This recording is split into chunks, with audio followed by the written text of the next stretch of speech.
on page number 111, right? You can see that in this question आपको बताया गया है that K Sikri is an assistant manager of a textile company of Jaipur, since 1991. He has submitted the following information. आपको बताया है कि उनकी basic salary जो है वो है 2,40,000. Dearness allowance is 5,000 per month, जिसमें से 200 पर मंथ इनका रिटायरमेंट बेनिफिट्स में इंक्लूडेड है. आपको यहाँ पे बताया है एजुकेशन अलाउंस है फॉर 2 चिल्ड्रन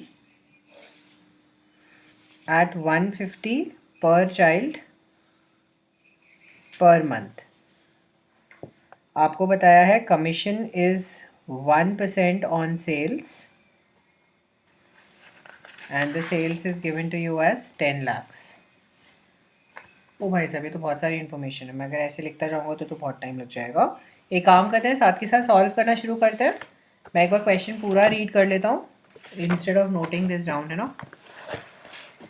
एंटरटेनमेंट अलाउंस आपको गिवन है 700 पर मंथ. नाउ आपको ऑलरेडी यहाँ पे क्वेश्चन में 7 एंटरटेनमेंट अलाउंस दे रखा है और आपको ये बताया हुआ है that he is an assistant manager in a textile company. Since it's not a private company, that means I will not be getting the exemption.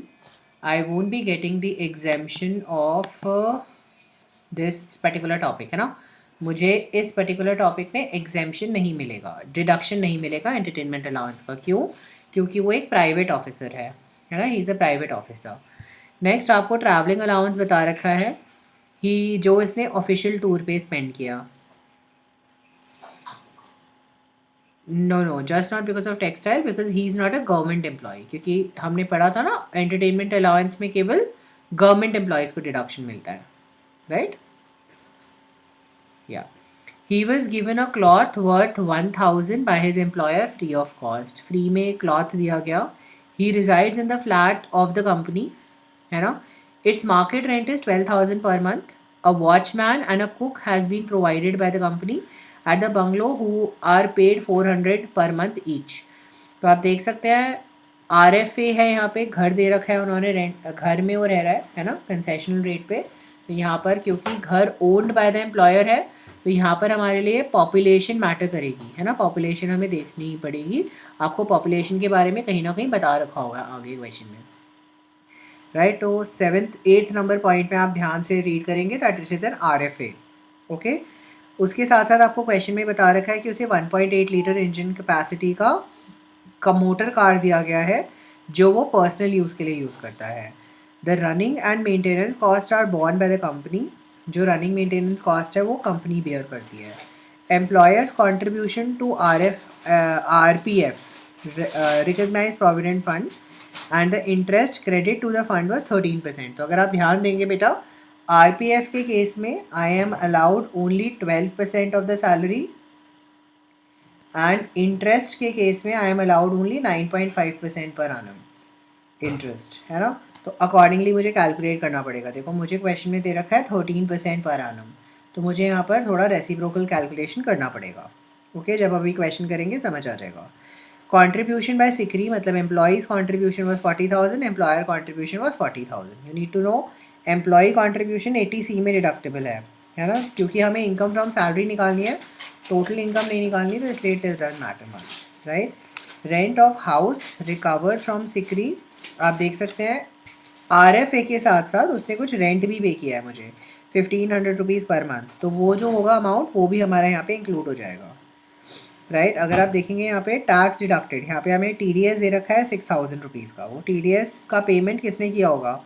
Sir employer ने पे किया होगा, है ना. अगेन इसका जो डिडक्शन है ये भी हमें यहाँ पर कुछ नहीं मिलेगा, राइट. आई होप कोई प्रॉब्लम नहीं है. सर एम्प्लॉयर ने दिया होगा, तो एम्प्लॉयर ने हमारे लिए TDS पे किया है. अगेन TDS का जो अमाउंट है वो हमारे लिए अभी इनकम अंडर हेड सैलरी के लिए रेलिवेंट नहीं है, लेकिन जब हम टोटल इनकम कैलकुलेट करेंगे तब हमारे लिए थोड़ा रेलिवेंट हो जाएगा. ओके, क्वेश्चन स्टार्ट करना, सॉल्व करना स्टार्ट करें, right. This is the first long question we are discussing now.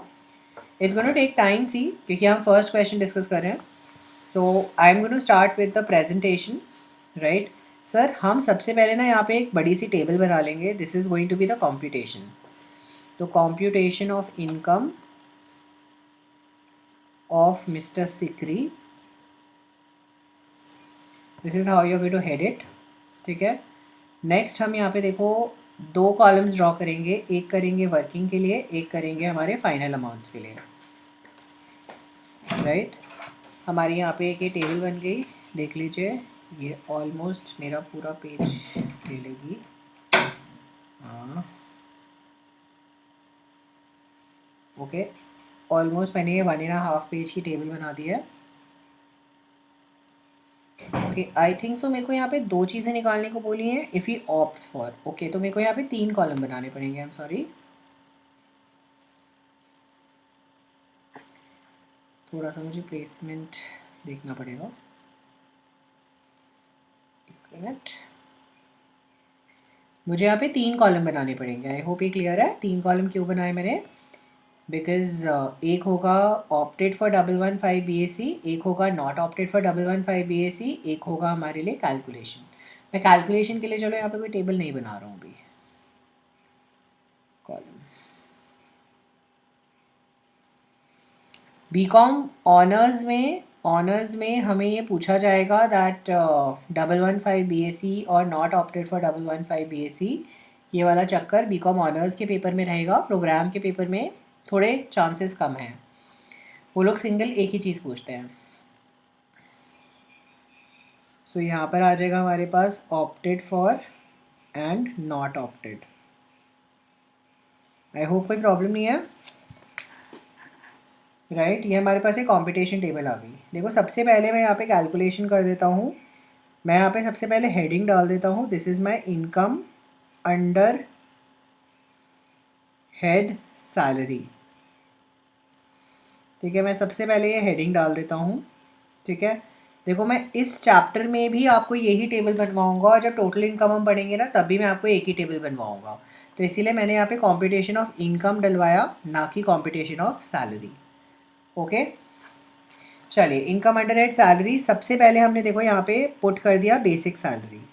चलिए जल्दी से मुझे कोई कैलकुलेट करके बताएगा बेसिक सैलरी की वैल्यू कितनी है।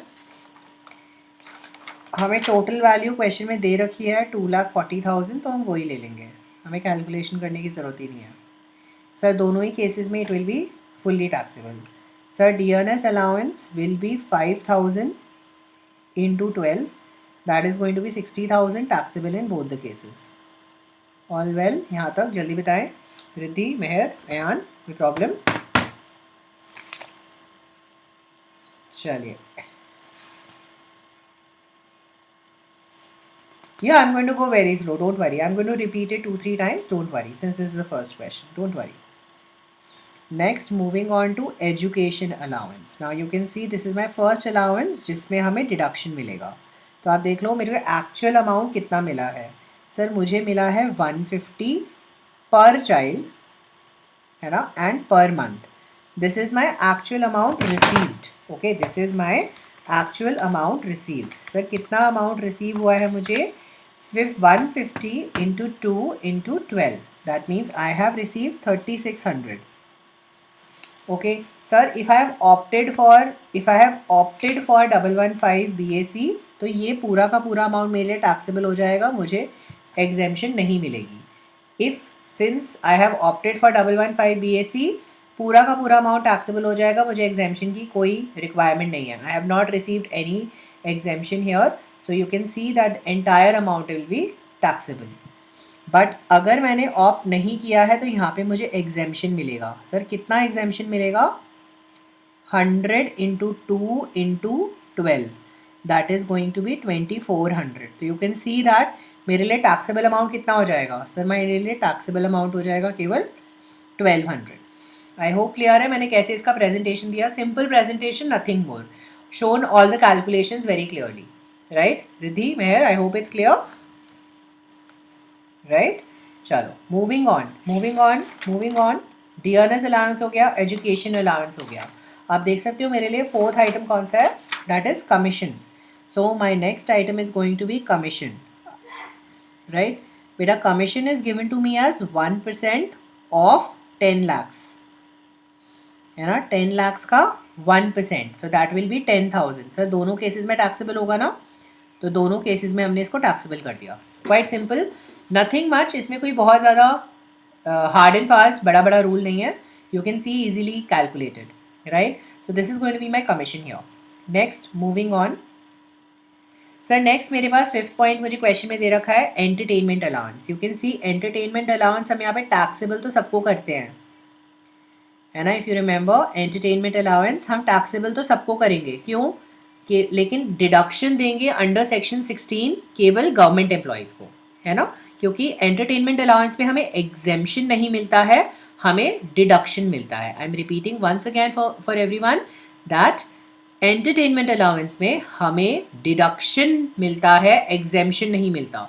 एग्जेम्पशन हम ऑन द स्पॉट हमारे आइटम के साथ माइनस करते हैं, लेकिन डिडक्शन एंड में माइनस करते हैं सबसे, ओके, सारी कॉम्पिटिशन के बाद. ओके, तो आप देख सकते हो यहाँ पे मेरा एंटरटेनमेंट अलाउंस मुझे क्वेश्चन में दे रखा है 700 into 12. So that will come out to be 700 into 12, that will come out to be 8400, which will again be taxable for both the people, है ना, both the cases. Yeah. हाँ हाँ हम यस वहाँ पे डिडक्ट होगा, लेकिन डिडक्शन जो है वो सबसे एंड में मिलेगा जब हम सारा डिडक्शन कर रहे होंगे.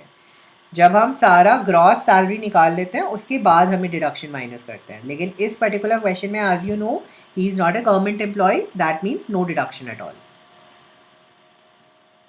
हाँ गवर्नमेंट, हाँ राइट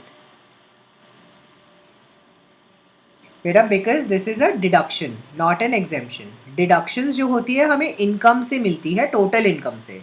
डिडक्शन हमें इंडिविजुअल हेड से नहीं मिलती. अगर यस एग्जेम्पशन हमें इंडिविजुअल, जैसे हमने यहाँ पर माइनस किया था, this is an exemption.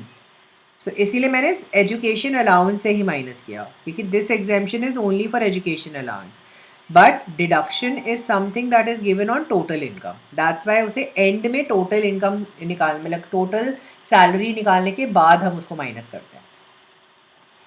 Okay right, चलिए. So that's a important, basically a slight difference between the two, है ना. अगर आप प्रेजेंटेशन में देखो एंटरटेनमेंट अलाउंस ऊपर माइनस कर दोगे तो मेरे आंसर में कोई फ़र्क नहीं आएगा, लेकिन मेरे एग्ज़ाम में प्रेजेंटेशन में फ़र्क आएगा. Examiner might cut marks there. Okay चलिए. नेक्स्ट अगर आप देखेंगे मुझे दे रखा है travelling allowance. As you know travelling allowance is taxable और एग्जेम्प्ट. सर ट्रैवलिंग अलाउंस दोनों केसेस में एग्जेम्प्ट है, क्योंकि ये ऑफिशियल ड्यूटी के लिए खर्चा दिया है. तो अगर आप देखेंगे मेरे लिए एक्चुअल अमाउंट कितना है, सर मेरे लिए एक्चुअल अमाउंट है 30,000. और अगर आप देखेंगे सिंस मेरा एक्चुअल अमाउंट स्पेंड कितना है ना, इस केस में मेरे लिए taxable. If you remember travelling allowance में हमारे पास टैक्सेबिलिटी चेक होती थी, sir what ever the amount received और द एक्चुअल अमाउंट स्पेंट, हम इसमें से माइनस कर देते हैं और जो बचेगा वो हमारे लिए टैक्सेबल हो जाता है. फिर से रिपीट कर रहा हूँ, ट्रैवलिंग अलाउंस कैसे कैलकुलेट होता है. सर ट्रैवलिंग अलाउंस कैलकुलेट होता है जो मैंने एक्चुअल में रिसीव किया, एक्चुअल में जो मैंने रिसीव किया उसमें से मैंने जो एक्चुअली में स्पेंड किया, ओके, फॉर ऑफिशियल ड्यूटी, उसे मैं माइनस कर देता हूँ, जो बच जाता है वो टैक्सेबल हो जाता है. इस केस में सर मुझे मिला 30,000 और ये सारा का सारा अमाउंट मैंने स्पेंड, क्योंकि अगर ये लाइन नहीं लिखी होती the entire amount is spent on official tour, तो हम 30,000 टैक्सेबल कर देते. ठीक है, since 30,000 is spent on an official tour it will be exempt. Okay, अब यहाँ पर आप देखेंगे sir travelling allowance is one of the allowances जो हमें 115 BAC में भी एग्जेम्प्ट करी हुई है. इसकी एग्जेम्पशन हमें 115 BAC में भी मिलती है.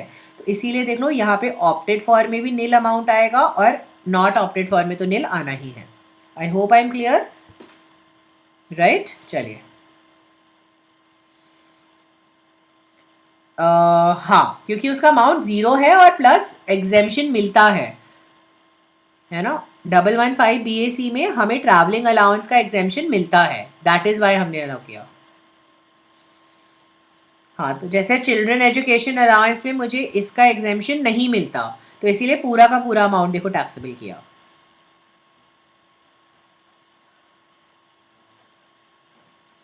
देखो यस यस, दोनों में एग्जेम्प्ट होता है ना। Yes, I hope I am clear, कोई प्रॉब्लम तो नहीं है। अगर यहाँ पे एक्चुअल अमाउंट हमें नहीं दे रखा होता स्पेंट, तो हम दोनों में ही फुल्ली टैक्सेबल कर देते, क्योंकि स्पेंट अमाउंट हमें गिवन नहीं है क्वेश्चन में। ओके, अगर फॉर मैं आपको एक एग्जाम्पल लिटरली समझा रहा हूँ, केवल एक एग्जाम्पल में समझा रहा हूँ। अगर क्वेश्चन में एंटायर अमाउंट की जगह लिखा होता 15,000 ही मैंने स्पेंड किया, ठीक है। अगर एग्जाम क्वेश्चन में लिखा होता that the instead of entire amount वहाँ पे लिखा होता 15,000 is spent on official tour, तो हम यहाँ पे केवल 15,000 माइनस करते और 15,000 दोनों में टैक्सेबल कर देते। ओके, दोनों केसेस में टैक्सेबल हो जाता, राइट। लेकिन इस क्वेश्चन में बोला हमें एंटायर अमाउंट इज स्पेंट, तो इसीलिए हमने एंटायर अमाउंट को ही डिडक्शन में ले लिया, एग्जेम्पशन में ले लिया। I hope I am clear, right Riddhi. चलिए नेक्स्ट, अगर आप देखेंगे we are given a uniform, आप देख सकते हो ना, मेरे को क्लॉथ दिया, मुझे फ्री ऑफ कॉस्ट क्लॉथ दिया। आप देख सकते हो बेटा, ये ऑल्दो एक परक्विजिट है, मुझे फ्री ऑफ कॉस्ट उन्होंने गुड्स दिया, ये ऑल्दो एक परक्विजिट है, लेकिन इफ़ यू रिमेंबर हमें गिफ्ट्स है ना, गिफ्ट्स फ्रॉम एम्प्लॉयर है ना, हमें अप टू 5,000 एग्जेम्प्ट है। तो बेटा इस केस में भी it will become nil because up to 5,000 exempt है, फिर रिमेंबर है ना। यहाँ पर अमाउंट हमें 1,000 का दे रखा है, इसीलिए पूरा का पूरा अमाउंट एग्जेम्प्ट है। Now coming to the 8th point here, he resides in a flat in the flat of a company, its market rent is 12,000। अब आप देख सकते हो यहाँ पे हम यहाँ पे क्या निकालना चाह रहे हैं सर, हम यहाँ पे अब RFA रेंट फ्री अकोमोडेशन निकालना चाह रहे हैं। Now I am going to the first working note of the question, working note number 1, calculation of RFA. Sir, the rule says that if the house is owned by the company, right, if the house is owned by the company,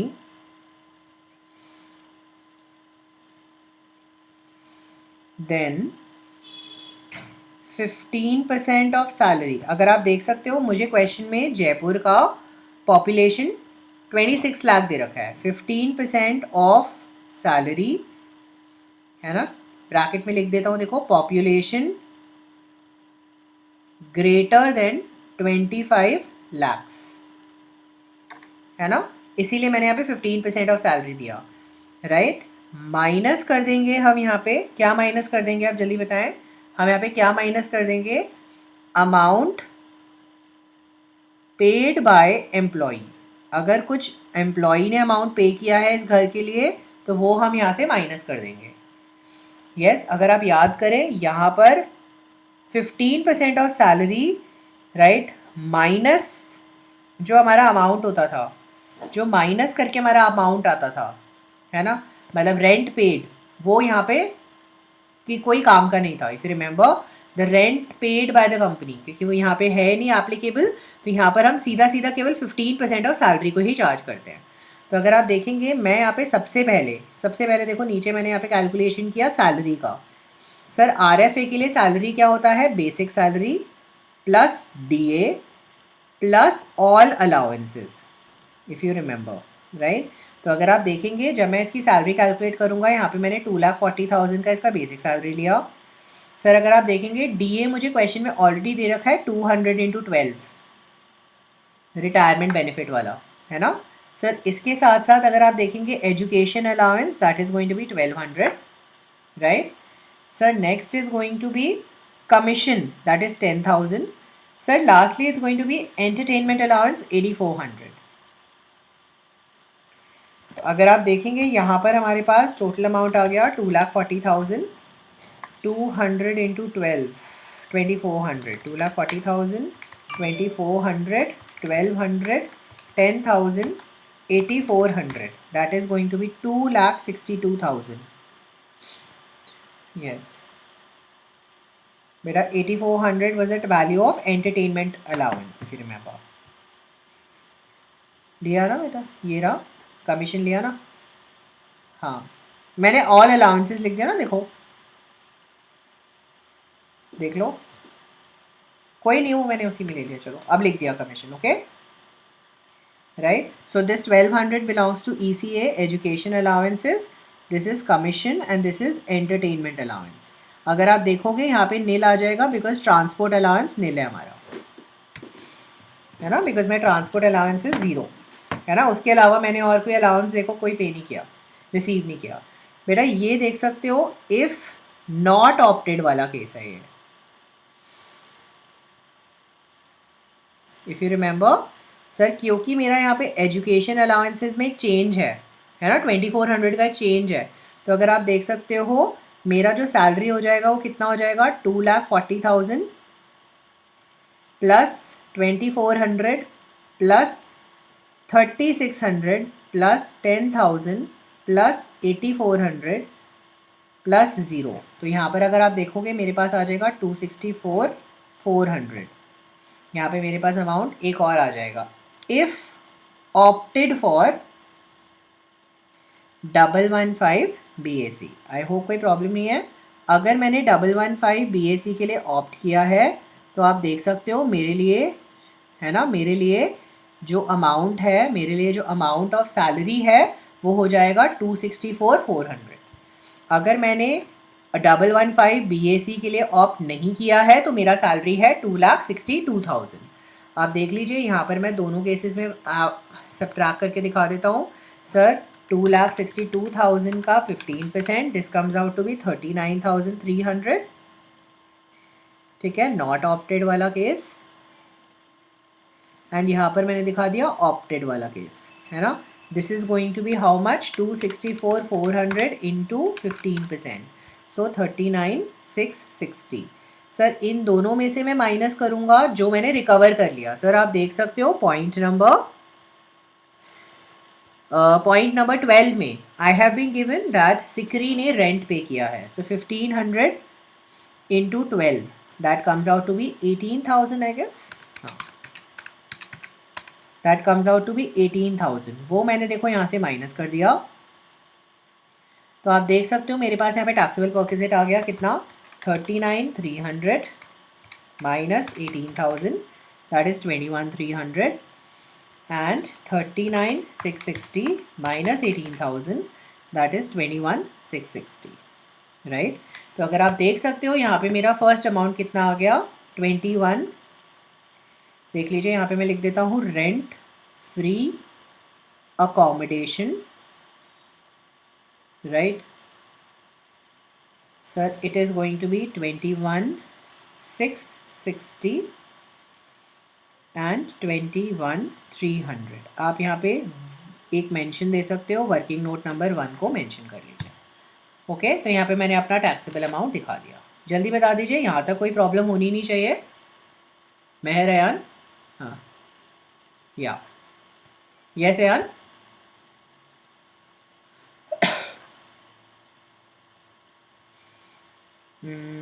no no no, this is 15% of 262. 262 का 15%, है ना, this is the thing. And similarly ये हो जाएगा 264,400 का 15%. Okay, right. Riddhi I hope it's clear. I hope I went slow. I hope clear होगा, कोई problem तो नहीं है. चलो moving on. I hope rent free accommodation clear है. अब आप आई थिंक सब आपको क्लियर हो रहा होगा जब मैंने आपको क्लास में बताया था दैट धीरे धीरे जब आप इन क्वेश्चंस को, लॉन्ग क्वेश्चंस को सॉल्व करोगे तो धीरे धीरे by the end of the last question ये प्रोविजंस आपके माइंड में बैठ जाएंगे, राइट. तो धीरे धीरे आपको याद होने शुरू हो जाएंगे, राइट. अगर आप देख सकते हो मुझे 1.8 point number 8 is complete, point number 9 पे आ गए. पॉइंट नंबर 9 कहता है सर मुझे 1.8 लीटर इंजन कैपेसिटी का गाड़ी प्रोवाइड किया गया है और इसका रनिंग एंड मेंटेनेंस कॉस्ट जो है वो कौन बेयर करता है, कंपनी बेयर करती है. तो आप देख सकते हो मुझे यहाँ पे मोटर कार प्रोवाइड हो रही है. और मोटर कार के केस में if you remember the amount was 2,400 into 12, right. If you remember motor car के केस में what was my perquisite, 2,400 into 12. So 2,400 into 12 that is 28,800. Sir दोनों ही केसेस में मेरा जो अमाउंट आएगा वो 28,800 ही रहेगा बिकॉज इसमें कोई डिडक्शन या एग्जेम्पशन नहीं होती. ये फिक्स्ड अमाउंट है ना, परक्विजिट में हमने ऑलरेडी पढ़ा हुआ है. नेक्स्ट 10th पॉइंट अगर आप देखेंगे employer contribution, if you remember employers contribution है ना, एम्प्लॉयर्स कॉन्ट्रीब्यूशन टू RPF। अगर आप देखेंगे यहाँ पर मेरे को बेसिकली एक second, I am so sorry, एक पॉइंट ना मेरा पॉइंट नंबर 8 में ही छूट गया, right. Amount relation to watchman and cook, that is 400 into 12 and 400 into 12, 4800 each। बेटा 8th पॉइंट में लास्ट पॉइंट, अगर लास्ट लाइन रीड करोगे, a watchman and a cook have been provided by the company at the bungalow who were paid 400 per month each, right. तो ये हमारा 8th point ही है ना, this is my 8th point again. Okay, coming to the 9th point, I have completed it. Okay, देख लीजिए 9th point में ध्यान से पढ़ेंगे कि यहाँ पर बस आपको एक ही चीज़ का वेरिफिकेशन करना है, क्या सर, क्या मैंने यहाँ पे कोई शॉफर तो प्रोवाइड नहीं किया, क्या मैंने यहाँ पे कोई शॉफर तो इंक्लूड नहीं किया। तो आप देख सकते हो as per the details given there is no chauffeur given, है ना, कोई शॉफर नहीं है, right, there is no driver involve. Now coming to the 10th point, employer contribution. Sir employer contribution में मेरे पास ना यहाँ पे दो चीज़ें हैं, तो मैं एक काम करता हूँ, इसको वर्किंग नोट पे दिखा देता हूँ जिससे कि कैलकुलेशन आपके लिए थोड़ी ईजी हो जाए। जस्ट अ सेकेंड, या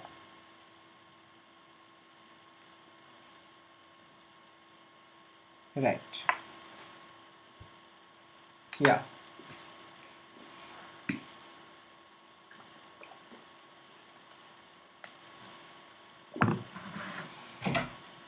नहीं, उसमें कोई डिडक्शन नहीं होती, जो भी अमाउंट एम्प्लॉयर पे करता है वही अमाउंट हमारे लिए टैक्सेबल होता है,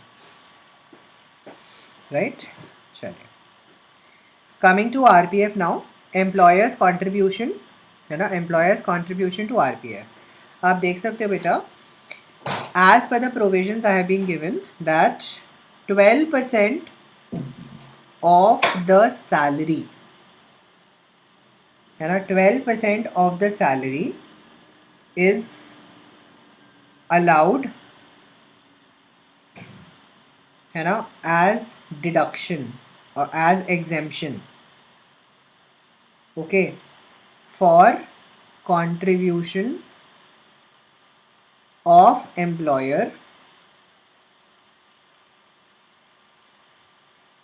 to RPF।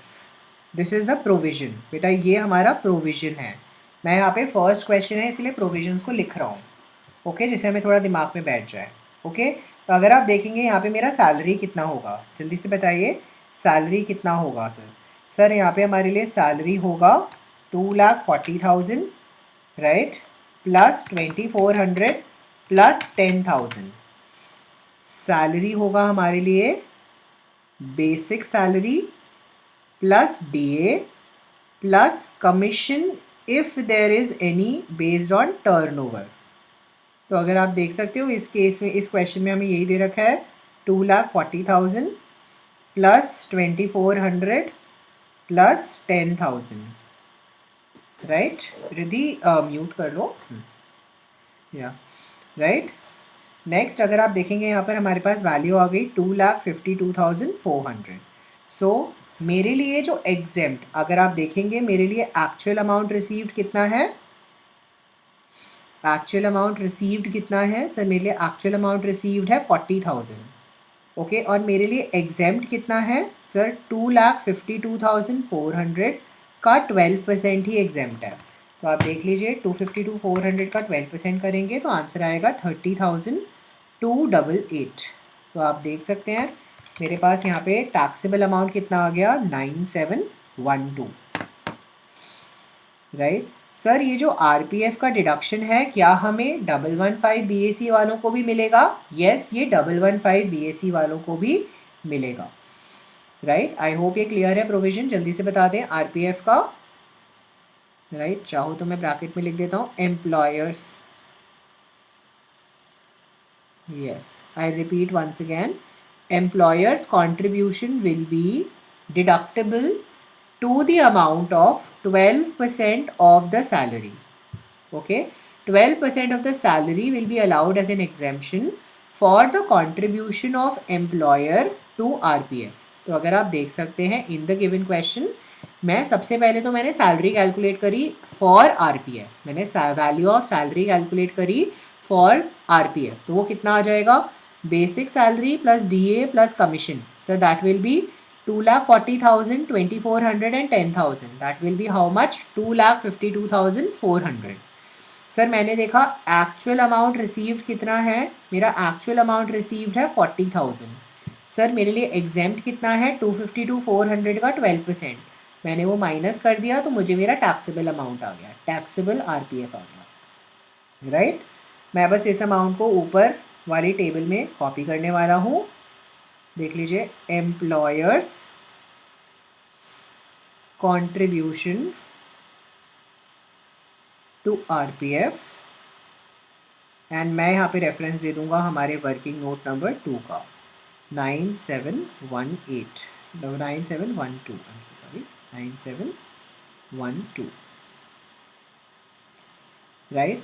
सर यहाँ पर हमने बुक में तो एग्जाम्प्ट करके दिखा रखा है, तो क्या हमें भी एग्जाम्प्ट करके दिखाना है बेटा? अगर आप ये वर्किंग नोट बना रहे हो और रेफरेंस दे रहे हो वर्किंग नोट का, आप यहाँ पर एग्जाम्प्ट माइनस करके ना भी दिखाओ तो चल जाएगा, it's not a problem, right. It's going to be work. आई होप यहाँ तक क्लियर है मैंने जो किया calculations, right. I hope this working note number 2 should be very clear, right. Sir एक और हमारा वर्किंग नोट है यहाँ पर, वर्किंग नोट नंबर 3. सर यहाँ पर मुझे ये कैलकुलेशन करना पड़ेगा इंटरेस्ट ऑन RPF. बेटा अगर आप यहाँ पे ध्यान से स्टडी करेंगे, मुझे बोला है 13% पर एनम के बेसिस पे मुझे मिला. सर मुझे 16,250 का अमाउंट मिला, ओके. सर मेरे लिए अलाउड कितना है, 9.5% पर एनम. तो क्या मैं यहाँ पे ये अमाउंट कैलकुलेट कर सकता हूँ? Yes, by reciprocal. Sir 16,250 divided by 13%, मेरा आंसर आ गया कितना, 16,250 डिवाइडेड बाय 13% इंटू 9.5%. तो मेरा आंसर आ जाएगा यहाँ पे 11,875. मैं फिर से रिपीट कर रहा हूँ, मैंने क्या किया सर, मैंने सीधा सीधा बस इसको क्रॉस मल्टीप्लाई किया, नथिंग मोर, राइट. तो आप देख सकते हो 16,250 डिवाइडेड बाय 13% इंटू 9.5% कर दिया, तो मुझे क्या मिल गया सर, मुझे ये मिल गया 9.5% में 11,875 का इंटरेस्ट है, राइट. तो आप देख सकते हो मेरे लिए टैक्सेबल कितना हो जाएगा सर, मेरे लिए टैक्सेबल हो जाएगा 16,250 minus 11,875, that will B how much, 4,375 will be the amount that will be taxable. Sir again क्या ये डिडक्शन मुझे, क्या ये एग्जेम्पशन मुझे 115 BAC में मिलेगा? यस, ये भी एग्जेम्पशन मुझे 115 BAC में मिलेगा. सो अगर आप देख सकते हैं, मैंने यहाँ पे जब सीधा सीधा कैलकुलेशन किया, देख लीजिए, इंटरेस्ट ऑन RPF, मैंने सीधा यहाँ पे वर्किंग नोट नंबर 3 का रेफरेंस लेके 4,375 का अमाउंट यहाँ पे मेंशन कर दिया. अगर आप देख सकते हैं यहाँ पर पॉइंट नंबर 10 मेरा यहाँ पे कंप्लीट हो जाता है. 11 कंट्रीब्यूशन, एम्प्लॉई का contribution to RPF is not taxable under head salary, it is deductible from 80C, है ना. डिडक्शन मिल सकती है मुझे 80C में टोटल इनकम में. इनकम अंडर हेड सैलरी में उसका कोई लेना देना नहीं है. I repeat my thing, point number 11, contribution by Sikri to recognise provident fund. तो अगर सिकरी ने कोई RPF में कॉन्ट्रीब्यूशन किया है तो sir income under head salary में इसका कोई लेना देना नहीं है. जो भी लेना देना होगा वो कहाँ पर होगा, वो deductions from the total income section 80C में इसका लेना देना होगा. क्योंकि हमें यहाँ पे income under head salary calculate करना है, इसीलिए हमारे लिए ये पॉइंट इररेलेवेंट है, not relevant at all. Sir point number 12, rent of the house recovered, वो हम ऑलरेडी कंसिडर कर चुके हैं RFA कैलकुलेट करते वक्त. And lastly tax deducted at source का भी income under head house property salary से कोई लेना देना नहीं है. इनकम अंडर हेड सैलरी से इसका कोई लेना देना नहीं है. Hence we are not going to consider it here, right? आप देख सकते हैं all my provisions are done. मैं यहाँ पे सीधा सीधा ग्रॉस सैलरी कैलकुलेट कर सकता हूँ. बेटा 80C वाला हमने पढ़ा था that all the deductions which are deductible from the total income, all the value of deductions that are deductible from the total income, that is 80C section 80 मैंने आपको बताया था जो हम आगे पढ़ने वाले हैं, राइट? तो वो हमारा अभी इस कैलकुलेशन में उसका कोई रेलेवेंस नहीं है.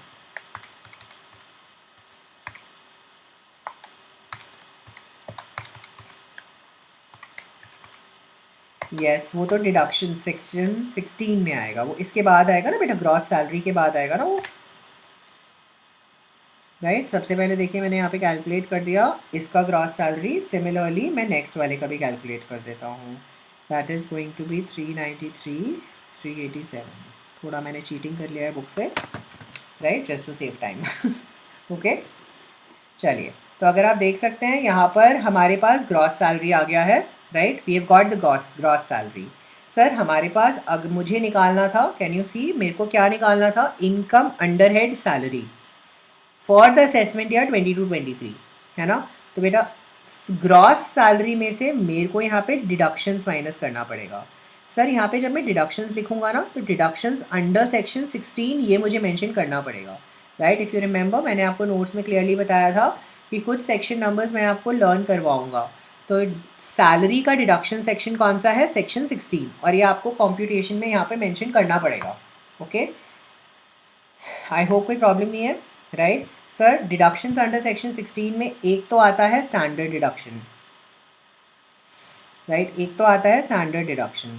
सर स्टैंडर्ड डिडक्शन जो है ना, नॉट ऑप्टेड फॉर 115 BAC को नहीं मिलता. सर केवल नॉट ऑप्टेड वालों को मिलता है. It is available only to the not opted people, right?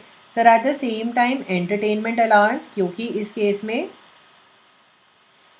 Case में he is not a government employee. देख लीजिए मैं यहाँ पे नील करके शो करूँगा.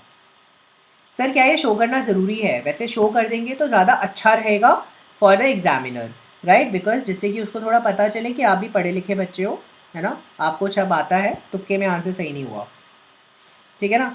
नेक्स्ट आप देखेंगे यहाँ पे इनकम अंडर हेड सैलरी मुझे मिल जाएगा यहाँ पे, जो हम यहाँ पे कैलकुलेट करके निकाल देंगे. 396 147 and 343 387.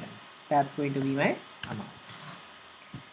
जल्दी से बता दें, आई होप ये क्वेश्चन क्लियर है. Question first full fledged question जो हमने किया है फ्रॉम द चैप्टर सैलरी. जल्दी से बता दें Mehar, Riddhi, Ayaan. I hope this question is very clear, right? हाँ आई होप, हाँ यस, ठीक है, ओके, नो प्रॉब्लम.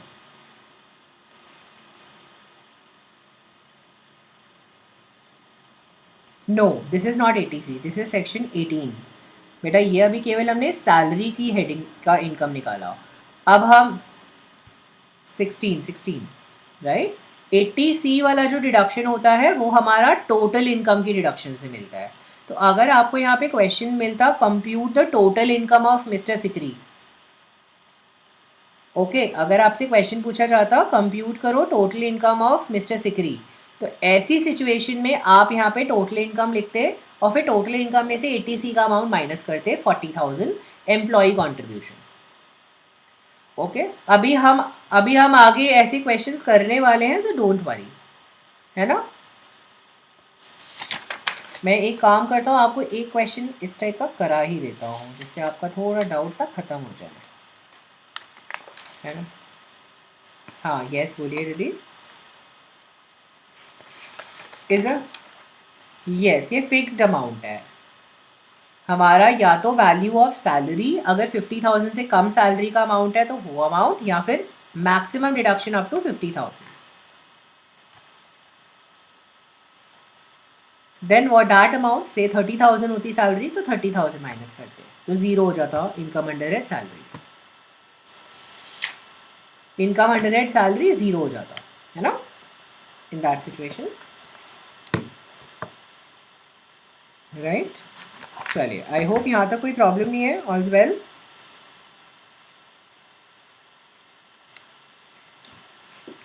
यस, हमने दो ही डिडक्शंस करी हैं, that is standard deduction and entertainment allowance. For you BCom honours level में ओनली यही दो डिडक्शंस आपके लिए आएंगी, ओके। चलिए एक क्वेश्चन करते हैं जहाँ पर ना 80C का डिडक्शन भी हम आपके साथ डिस्कस कर सकें। तो मैं डायरेक्टली जंप कर रहा हूँ इलास्ट्रेशन 4.59 पे। डोंट वरी, हम 48, 46, 47, 48 भी करेंगे, लेकिन अभी just for the sake of explanation I am moving on directly to illustration 4.59. okay, yes, yes, हाँ 1.6 के केस में हम ऊपर वाला 2400 वाला ही लेंगे, it is less than 1.6 cubic capacity, okay. okay, illustration 4.59 that is on page number 115 of your books. चलिए आप देख सकते हो यहाँ पर I am reading the last line of the question. From the above information you are required to compute his total income for the assessment year 22-23। अब आप देख सकते हो यहाँ पे मुझे टोटल इनकम निकालना है, तो इसका मतलब सर मुझे 80C वाला डिडक्शन भी देना पड़ेगा, है ना सर। प्रीवियस क्वेश्चन और इस क्वेश्चन में क्या डिफरेंस है? प्रीवियस क्वेश्चन में मुझसे इनकम अंडर हेड सैलरी मांगा था, ओके। यहाँ पर इस क्वेश्चन में मुझसे इनकम, टोटल इनकम मांगा है, तो टोटल इनकम में सर मेरे पास 80C का डिडक्शन भी माइनस हो जाएगा। आई होप कोई प्रॉब्लम नहीं है यहाँ तक, प्रेजेंटेशन में कोई प्रॉब्लम होना नहीं चाहिए, जल्दी बताएं कोई प्रॉब्लम, राइट। फर्दर आप देख सकते हो इस क्वेश्चन में ना मुझसे टैक्स लाइबिलिटी भी मांगी है। They have asked me to calculate the tax liability also sir under both the tax regimes, under 115 BAC opted and not opted, दोनों ही केसेस में मुझे टैक्स लाइबिलिटी बतानी है। तो आप देख सकते हो मुझे दोनों के केसेस में कैलकुलेशन करना पड़ेगा टैक्स का, राइट। चलिए हाँ,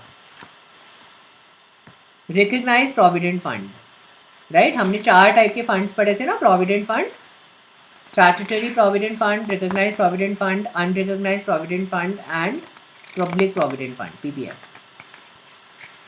तो उसमें से एक था रिकग्नाइज, जो इनकम टैक्स कमिश्नर के द्वारा रिकग्नाइज्ड होता है, ओके। चलिए मूविंग ऑन, मैं एक बार पूरा क्वेश्चन 4.59 रीड कर रहा हूँ आपके साथ। आप देख सकते हैं Mr Jogendra Pal is employed with a transport firm, मतलब ये ट्रांसपोर्ट फर्म के मेंबर हैं। He is a member of an unrecognise provident fund. बेटा अनरिकग्नाइज प्रोविडेंट फंड के प्रोविजंस आपको क्लियर होने चाहिए, टैक्सेबल टैक्सेबल टैक्सेबल पूरा। He has been drawing a salary of 32,000 per month since 1/1/2021। 1/1/2021 से उनकी जो बेसिक सैलरी है वो 32,000 पर मंथ है। Dearness allowance forming part of पे फॉर सुपर एनुएशन बेनिफिट्स, मतलब ये हमारा पार्ट ऑफ रिटायरमेंट बेनिफिट्स है, इस पे 10% ऑफ इस सैलरी, तो मतलब 32,000 का 10% 3200 पर मंथ हमारी बेसिक DA है, राइट। और 100% of the DA is forming part of superannuation fund, मतलब रिटायरमेंट बेनिफिट्स का पार्ट है। He gets house rent allowance. अब देखो इस क्वेश्चन में आपको RFA की जगह HRA दे दिया, HRA दे दिया 4800 per month. He page rent of 8,000 per month, जगह आपको बता दिया कि उन्होंने रेंट जो पे कर रहे हैं वो 8,000 कर रहे हैं, 4800 पर मंथ का एक्चुअल HRA उन्हें मिलता है। वो मिस्टर जोगिंदर जो है वो कॉन्ट्रीब्यूट, मतलब ये एम्प्लॉई का कॉन्ट्रीब्यूशन है ना, एम्प्लॉई का कॉन्ट्रीब्यूशन 10% ऑफ हिज सैलरी है to the fund and the employer contributes 20%। तो आपको एम्प्लॉयर के केस में क्लियरली बता दिया वो 20% करता है। तो आप देख सकते हो ना यहाँ पे आपको अमाउंट देने की बजाय उन्होंने परसेंटेज दे दिया। अब आप सीधा सैलरी निकालोगे और सैलरी का 8% टैक्सेबल कर दोगे, क्यों सर? अच्छा सॉरी, ये तो अनरिकग्नाइज प्रोविडेंट फंड है, तो इसमें तो पूरा का पूरा अमाउंट टैक्सेबल होगा। लेकिन अगर यही केस रिकग्नाइज प्रोविडेंट फंड के केस में होता तो आप क्या करते? सर जो भी हमारा सैलरी का अमाउंट आता, राइट, उसको आप सीधा सीधा 8% निकाल कर उसको टैक्सेबल कर देते। सर 8% कैसे आया? 20 माइनस 12%, क्योंकि 12% डिडक्टेबल है। लेकिन this is a case of unrecognised provident fund, तो उसमें तो पूरा का पूरा अमाउंट टैक्सेबल होता है, तो कोई प्रॉब्लम है ही नहीं, है ना। तो employer also reimburses his personal club bills 76,000 per QZ. Besides, he is paid 1,600 per month as transport allowance, again taxable, right? He retires on 1/1/22. ओहो, यही नहीं होना चाहिए था, मतलब अब रिटायरमेंट बेनिफिट्स भी मिलेंगे, राइट? तो वो 1 जनवरी को रिटायर हो गए, ठीक है। After 28 years and 9 months of service, he gets 3,18,000 as accumulated balance of provident fund. मतलब उन्हें PF का अमाउंट मिल गया 3,18,000. It consists of 60,000 as his contribution, 60,000 उसका contribution था, 46,000 उस पर इंटरेस्ट था। मतलब एम्प्लॉई का कॉन्ट्रीब्यूशन 60% था इस 318 में से, और 46,000 इस पे इंटरेस्ट था। So the employer contribution was 120 and the interest thereon was 92,000। Employer का कॉन्ट्रीब्यूशन 120 था और एम्प्लॉयर का इंटरेस्ट 92 है। सर हमें इतना ब्रेकअप करके क्यों दे दिया? Because if you remember unrecognised provident fund के केस में हमारे लिए चीज़ें थोड़ी टैक्सेबल थी, राइट? उसके लिए हमें यहाँ पे चीज़ें ब्रेकअप करके दे रखा है। ओके, अब जो प्रोविजंस थे वो मैं आपको क्वेश्चन कराते वक्त साथ साथ बता देता हूँ। उन्हें ग्रेच्युटी भी मिला है 9,20,000. Okay, after retirement he gets a pension of 12,000 per month, ठीक है सर। कम्यूटेड पेंशन है, टैक्सेबल रहेगी। सर 1 मार्च 22 को ही surrenders one half of his pension, मतलब अपनी पेंशन का हाफ अमाउंट 4,80,000 के लिए उन्होंने लमसम में कम्यूट करा लिया। आई होप यहाँ तक कोई प्रॉब्लम नहीं होना चाहिए। ही सरेंडर्स वन हाफ पेंशन, मतलब अपने पेंशन का 50% अमाउंट उन्होंने कम्यूट करा लिया और the amount was 4,80,000. So you already know that अगर वो ग्रेच्युटी में कवर्ड हैं, सिंस हमें क्वेश्चन में कुछ मेंशन नहीं है उसके बारे में, हम क्या मान सकते हैं कि वो ग्रेच्युटी में कवर्ड हैं क्योंकि उन्हें ग्रेच्युटी भी मिला है। ओके, हम यहाँ पे सिंपल एग्जाम्पशन लेके क्वेश्चन सॉल्व कर सकते हैं, राइट? अगर मुझे कुछ मेंशन नहीं है नीचे की तरफ तो, राइट? आप देख सकते हैं यहाँ पर he has made the following payments of in the year 21-22. Life insurance premium 8,000 जो उन्होंने अपने मैरिड बेटे के लिए लिया। प्रोविडेंट फंड PPF का deposit 20,000. Sir he got a refund from 40,000 of LIC जो उन्होंने घर परचेज करने के लिए लिया था। सर उन्होंने NSC परचेज किया, national saving certificate, for 12,000 and contribution किया सुकन्या समृद्धि अकाउंट में 20,000 का। सर ये इन्फॉर्मेशन हमें 80C की डिडक्शन के लिए दे रखा है। You just have to basically remember here that LIC का premium paid is deductible under 80C, PPF का amount paid is deductible under 80C। Sir Sukanya Samriddhi account में जो हमने दिया सर वो भी हमारे लिए डिडक्टेबल है।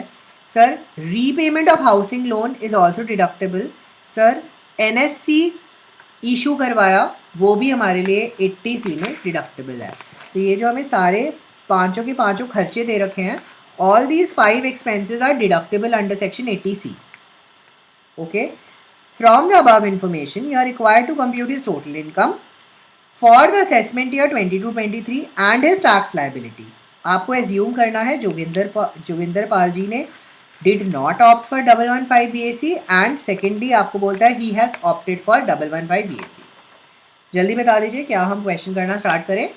क्वेश्चन थोड़ा बहुत क्लियर होना चाहिए और फेमिलियर लगना चाहिए। सो हम यहाँ पे सीधा सीधा हेडिंग बनाएंगे कॉम्प्यूटेशन। अब यहाँ पे तो हमें एक्चुअली में कॉम्प्यूटेशन करना है ऑफ टोटल इनकम, ठीक है। यहाँ पर आप ध्यान रखेंगे बेटा, मैं यहाँ पे हमेशा जो बंदे का कॉम्पिटिशन कर रहे हैं मैं उसका नाम भी यहाँ पे मेंशन करता हूँ, है ना, just for a better understanding and better clarity.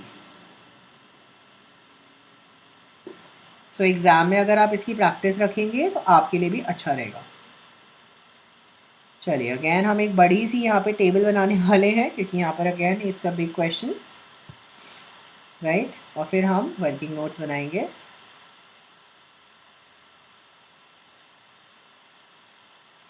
बेटा देखो यहाँ पर ना मैं यहाँ पे 2 टेबल्स बनाऊंगा अलग अलग, क्योंकि मेरी हैबिट है 2 अलग अलग टेबल्स बनाने की। एक कॉम्प्यूटेशन बनाता हूँ मैं टोटल इनकम का, यहाँ पर मैं केवल कॉम्प्यूट करूँगा total income.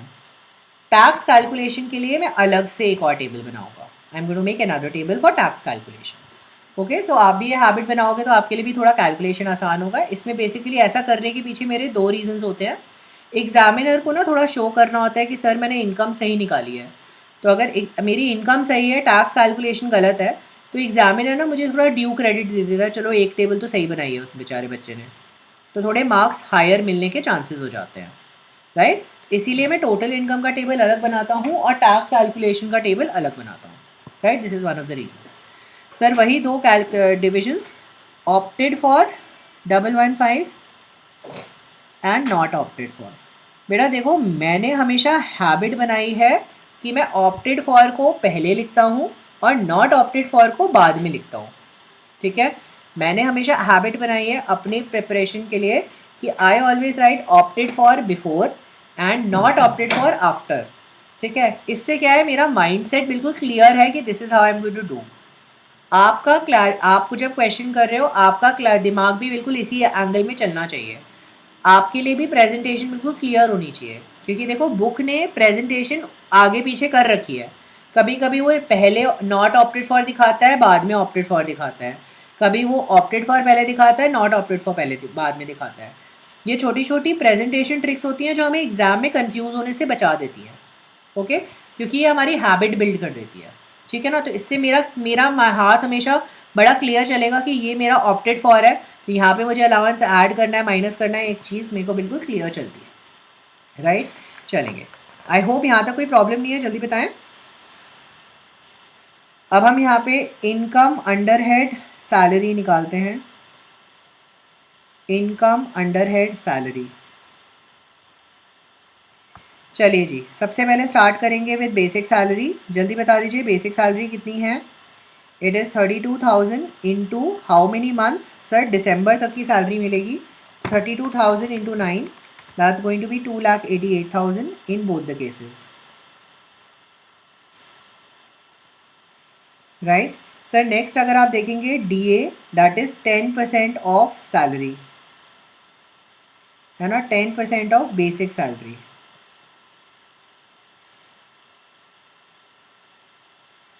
So that is going to be how much? 28,800.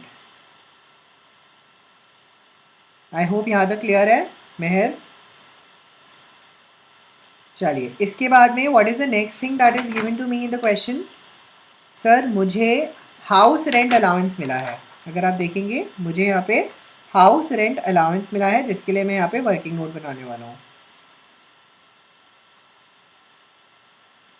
मेरा वर्किंग नोट नंबर 1, तो अगर आप देखेंगे in my working note number 1 I am going to calculate the house rent allowance.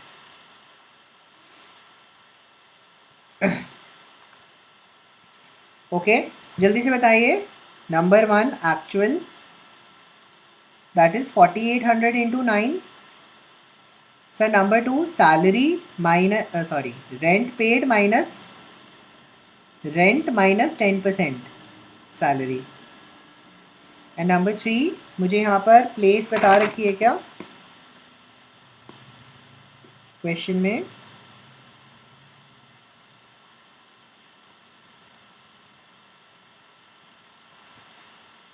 Employed with a transport firm, unrecognized, HRA, rent paid,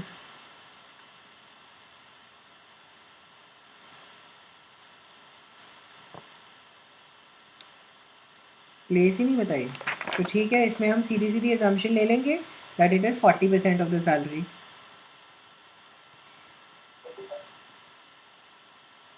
यहाँ पर बस मैं एक छोटा सा नोट लिख दूंगा। It is assumed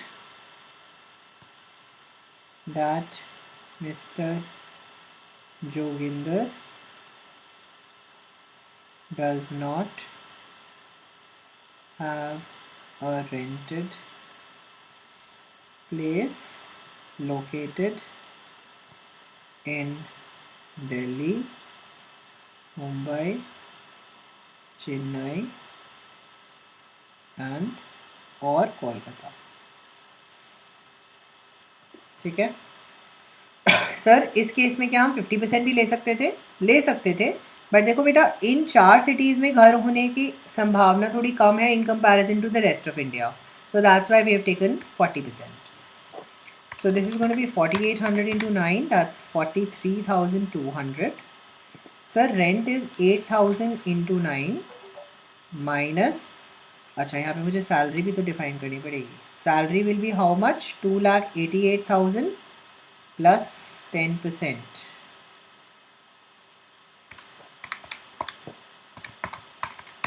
That's going to be 316,800, you know.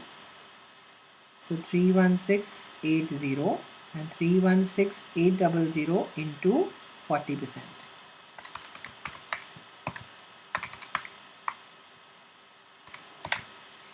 So this is going to be 4320 and this is going to be 316,800 into 40%. That's 126,720. तो आप देख सकते हैं मेरे लिए एग्जेम्प्टेड अमाउंट कितना हो जाएगा 40, है ना, और मेरे लिए टैक्सेबल अमाउंट कितना हो जाएगा. मेरे पास यहाँ पे जगह थोड़ी कम है, या एक्चुअली में आपको यहाँ पे लिखना है. मेरे पास यहाँ पे जगह नहीं है आपको, लेकिन यहाँ पे लिखना है. Taxable is going to be 43,200 minus 40,320. So my taxable amount comes out to be 22,880. तो अगर आप देख सकते हैं यहाँ पे मेरे पास HRA जो है वो यहाँ पर 2880 आ जाएगा और यहाँ पे 43,200 आ जाएगा. राइट, इफ़ यू रिमेंबर हमने ऑलरेडी ये डिस्कस किया हुआ है that HRA is not allowed as if you have opted for 115 BAC. Sir HRA के बाद अगर आप देख सकते हैं हमें बता रखा है employer contribution, employee contribution 10% and 20% respectively. तो अगर आप देख सकते हो मैं यहाँ पे क्या करने वाला हूँ, सीधा सीधा कॉन्ट्रीब्यूशंस पे पहुँचने वाला हूँ. तो अगर आप देख सकते हैं मेरे लिए सबसे पहले क्या आ जाएगा. सर हम सबसे पहले क्या करेंगे, सर हम सबसे पहले यहाँ पे कॉन्ट्रीब्यूशंस के बारे में बात करेंगे, ठीक है ना. सर एम्प्लॉई का कॉन्ट्रीब्यूशन क्या यहाँ पे टैक्सेबल होता है? फिर रिमेंबर जल्दी से बताइए, क्या एम्प्लॉई का कॉन्ट्रीब्यूशन यहाँ पे टैक्सेबल होता है?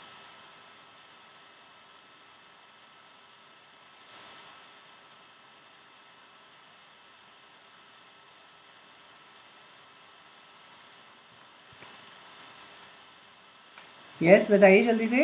एम्प्लॉई का कॉन्ट्रीब्यूशन टैक्सेबल होता है क्या? प्रोविजन पे देखूं क्या?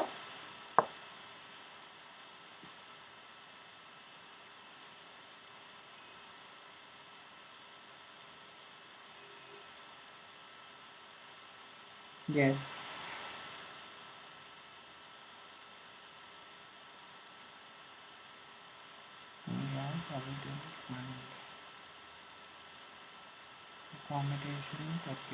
हाँ जी ये रहा.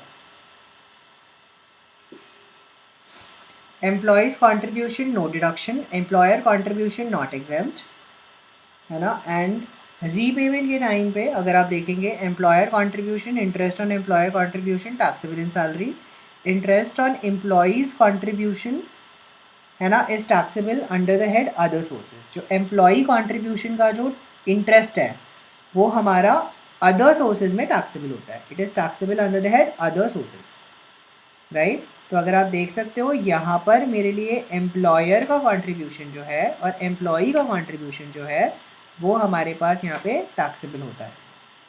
तो अगर आप देखेंगे यहाँ पर हम इसका सीधा सीधा टैक्सेबिलिटी डाल देते हैं. यहाँ पर आ गए हम.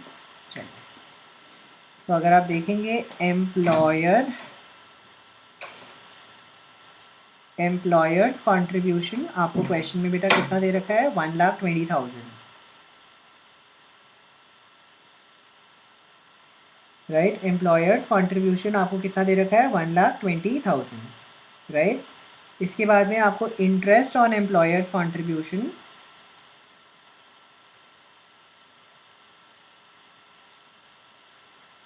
भी दे रखा है 92,000. बेटा एम्प्लॉई का जो कंट्रीब्यूशन है वो हमारा एग्जेम्प्ट, एम्प्लॉई का जो इंटरेस्ट है वो हमारा अदर सोर्सेज में जाएगा, राइट. सर इसके अलावा आपको क्वेश्चन में एक दे रखा है uncommuted pension, uncommuted pension. Sir uncommuted pension के बारे में आपको क्वेश्चन में दे रखा है that 12,000 into 2 and 6,000 into 1। Sir why 6,000 into 1? Because 50% amount March में विड्रॉ करा लिया। तो आप देख सकते हैं 30,000 will be taxable under both the heads. This is what about uncommuted pension. Talking about commuted pension, ठीक है, talking about commuted pension, and I will go to working note number 2 for that. Working note number 2 for commuted pension, right?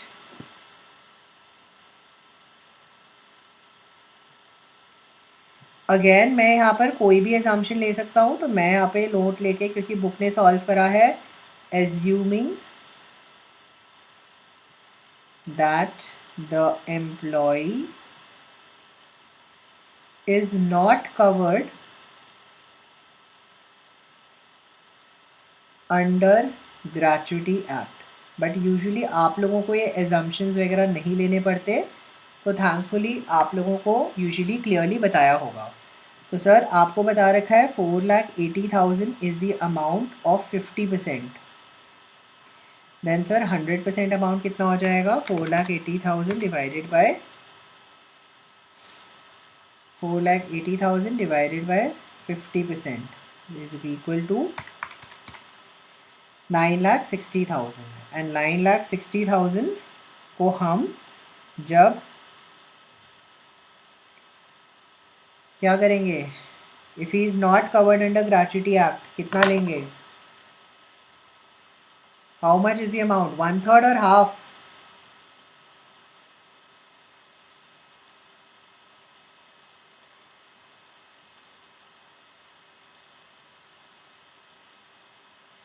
जल्दी बताइए।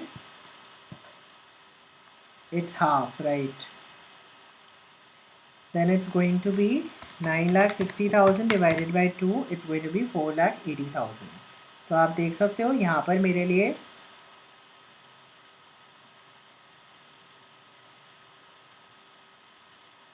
बेटा this is given to us in the question, और मैं 100% का calculation कर रहा हूँ। हाँ, वो मैंने किया 4,80,000 डिवाइडेड बाय 50%। बेटा to find out the value of 100% cross multiplication है ना। चलिए, तो आप देख सकते हो मेरे लिए एग्जेम्प्टेड अमाउंट कितना हो जाएगा। तो यहाँ पे मेरे पास टैक्सेबल अमाउंट कितना हो जाएगा? Sir it's going to be 4,80,000 minus 4,80,000, it's going to be nil. ठीक है, it's going to be 4,80,000 minus 4,80,000, it's going to be nil, right. Sir next मेरे पास आ गया ग्रेचुटी। सर ग्रेचुटी के लिए मैंने यहाँ पे बनाया working note number 3। Again sir मैंने सेम एजम्पशन कंटिन्यू किया that he is not covered under gratuity act. Okay, that he is not covered under gratuity act. मैंने वर्किंग नोट नंबर 3 में भी सेम कैलकुलेशन किया ग्रेचुटी का। Just give me a second बेटा। हाँ क्या करूँ?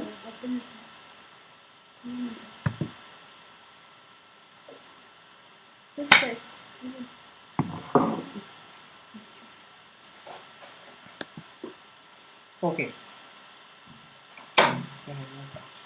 Okay, so you can C gratuity है ना। अगेन सेम एजम्पशन ले लिया बेटा। Note that assuming, note assuming क्या नाम है यार इसका, mister Joginder. Assuming mister Joginder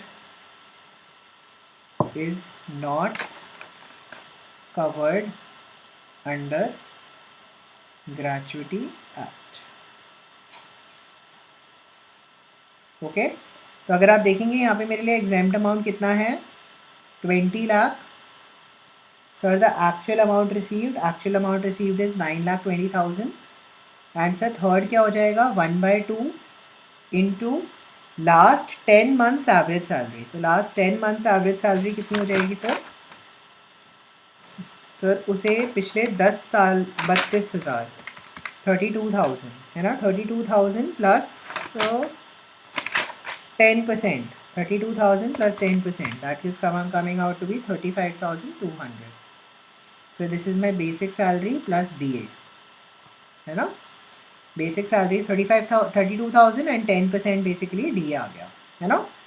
Into his completed years of service, that is 28. Fractions to be ignored. तो आप देख सकते हैं 35,200 divide by 2 into 28, this comes out to be 492,800. तो ये हमारे लिए एग्जाम्प्ट अमाउंट हो गया. तो ये मेरे लिए टैक्सेबल अमाउंट कितना हो जाएगा, देख लीजिए. मेरे लिए टैक्सेबल अमाउंट कितना हो जाएगा, 9,20,000 minus 492,800. That's going to be 4,27,200. Taxable in both the cases. 4,27,200.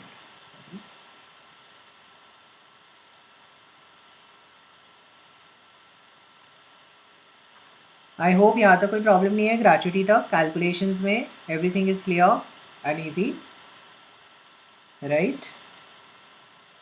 Sir अगर आप इसके बाद में देखेंगे मेरे लिए और क्या चीज़ रह गया, सर क्लब बिल्स रह गया. एक club bill reimbursed 76,000 taxable perquisite if you remember, right. HRA हम ले चुके हैं. Transport allowance, right. Sir transport allowance के लिए मैं यहाँ पे वर्किंग नोट नंबर 4 बना रहा हूँ. If you remember transport allowance का हमारा एक रूल था, if you are working under, right, if you are working under a transport company, है ना. तो अगर आप देखोगे ट्रांसपोर्ट कंपनी में काम कर रहे हो तो एक्चुअल, है ना, एक्चुअल, और इसमें से माइनस करेंगे एग्जेम्प्ट 70% और 10,000 पर मंथ, 10,000 पर मंथ, है ना. 70% ऑफ एक्चुअल अमाउंट, है ना. तो अगर आप देखेंगे इस केस में हमारे लिए 70% एग्जाम्प्ट हो जाएगा. तो क्योंकि 10,000 पर मंथ तो पहुँचेगा नहीं. एक्चुअल कितना है 1600 into 9. So 1600 into 9 that comes out to be 14,400, है ना. 14,400 का 70% लेंगे, that will come out to be 10,080. 10,080. अच्छा पर मंथ है ना, ये तो टोटल है. 10,080 इज द टोटल एग्जेम्पशन. 10,080 और 90,000, बताओ इनमें से लोअर क्या होता हो. ठीक है. सो मेरे पास 4320 टैक्सेबल अमाउंट आ जाएगा. ठीक है. तो ये मेरा है ट्रांसपोर्ट अलाउंस, राइट. क्योंकि in the question in the beginning I am given that he is working in a transport company. अगर यहाँ पे ट्रांसपोर्ट कंपनी नहीं लिखा होता तो 1600 entirely is taxable, right. Yeah, I'll do that. Gratuity we have done, employers contribution, interest, everything else is done. Yeah, this is the working note.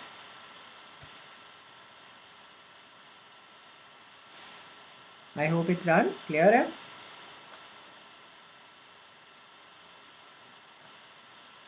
Yeah.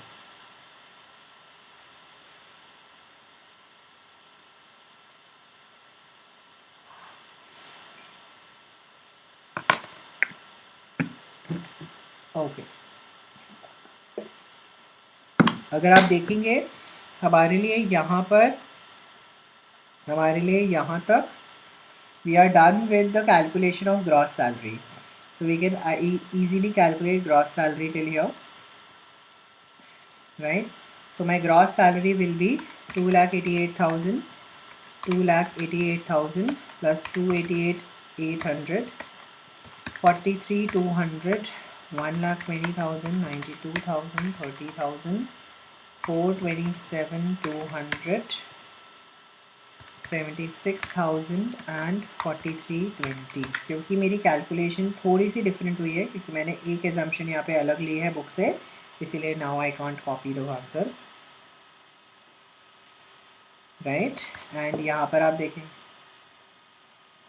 बेटा, मैंने यहाँ पे ना ये जो हमारा इसका अमाउंट था कम्यूटेड पेंशन, इन्होंने कम्यूटेड पेंशन में एजम्पशन लिया है that he is covered under gratuity act, और हमने नहीं लिया क्योंकि मैं पर्सनली बिलीव करता हूँ कि एक सा होना चाहिए, या तो वो कवर्ड होगा या तो वो नहीं कवर्ड होगा, दोनों केसेस में तो हो नहीं सकता ना। आप एक है, हाँ, आपको यूजुअली क्वेश्चन में स्पेसिफाई करेंगे, यूजुअली आपको ऐसा एजम्पशन लेने का ज़रूरत नहीं पड़ेगा।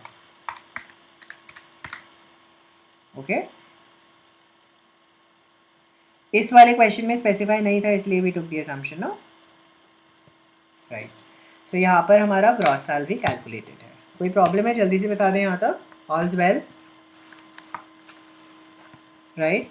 मैं आज यहीं तक करा रहा हूँ। Okay, I will continue this question since I have to go somewhere थोड़ा urgent, so I will be continuing this question from this point in tomorrow's class. Okay, please make sure कि कल की क्लास से पहले आप ये यहाँ तक एक बार क्वेश्चन फिर से खुद कर लो, और जो एक क्वेश्चन मैंने आपको कराया है वो भी आप एक बार कर लो, राइट, प्लीज़ मेक श्योर। हाँ जी,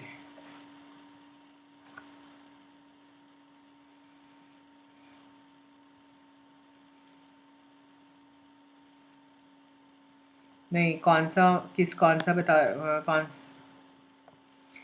अभी तक हमने जो डिस्कस किया है ट्रांसपोर्ट में, जो, क्योंकि ये ट्रांसपोर्ट में एग्जामेशन इसलिए मिला बेटा क्योंकि ये ट्रांसपोर्ट कंपनी में इन्वॉल्व था। एजुकेशन अलाउंस, बाकी अलाउंसेस तो हमने पूरी लिखे हुए हैं ना सारे डिटेल्स में, ऐसे तो बहुत सारे हैं। नहीं, एग्जामेशन वाले तो बहुत सारे हैं ना, HRA भी अलाउंस है एग्जामेशन के साथ, सर CCA भी है, हॉस्टल एक्सपेंडिचर भी है, and there are many more, है ना, वो पूरा लिस्ट है ना प्रोविजंस का, है ना। ओके, चलिए, ओके ओके।